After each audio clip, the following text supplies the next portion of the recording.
আগুলটা ঝলসায় মাংসটা রান্না হয়। আপনারা অনেক সময় দেখবেন যে গ্রিল চিকেন এভাবে রান্না করে, এইভাবে মুসলিমদের শিশুদের রান্না করে খাইছে। আমি বানায় বলতেছি না, ক্যানিবলস অ্যান্ড ক্রুসেডার্স একাডেমিক পেপার আছে, খুঁজে দেখেন, সেখানে প্রাইমারি সোর্স দেওয়া আছে, 12টা খ্রিস্টান সোর্স থেকে এটা প্রমাণিত। এই ঘটনা আমাদের সাথে ঘটছে। তাতারদের কথা চিন্তা করেন, বলা হয় যে মঙ্গলরা যখন বাগদাদ আক্রমণ করছিল 40 দিন পর্যন্ত মুসলিমদের হত্যা করছে। দজলা নদীর পানি লাল আর কালো হয়ে গেছে। লাল হলো মুসলিমদের রক্তে, কালো হলো সবকিছু পুরাই দিছে, ছাই গিয়ে নদীর পানিতে মিশছে, পানি কালো হয়ে গেছে।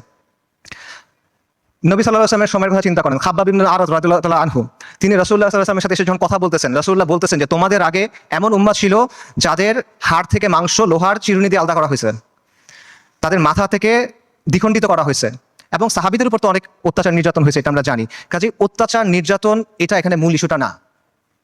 আমার কথা ভুল বুঝবেন, আমি বলতেছি না যে আমাদের গাজার ভাই বোনরা তারা যেই কুরবানি করতেছে, যে কষ্ট করতেছে, আমি এটা ডাউন প্লে করতেছি না। I am saying this just to put this things into perspective.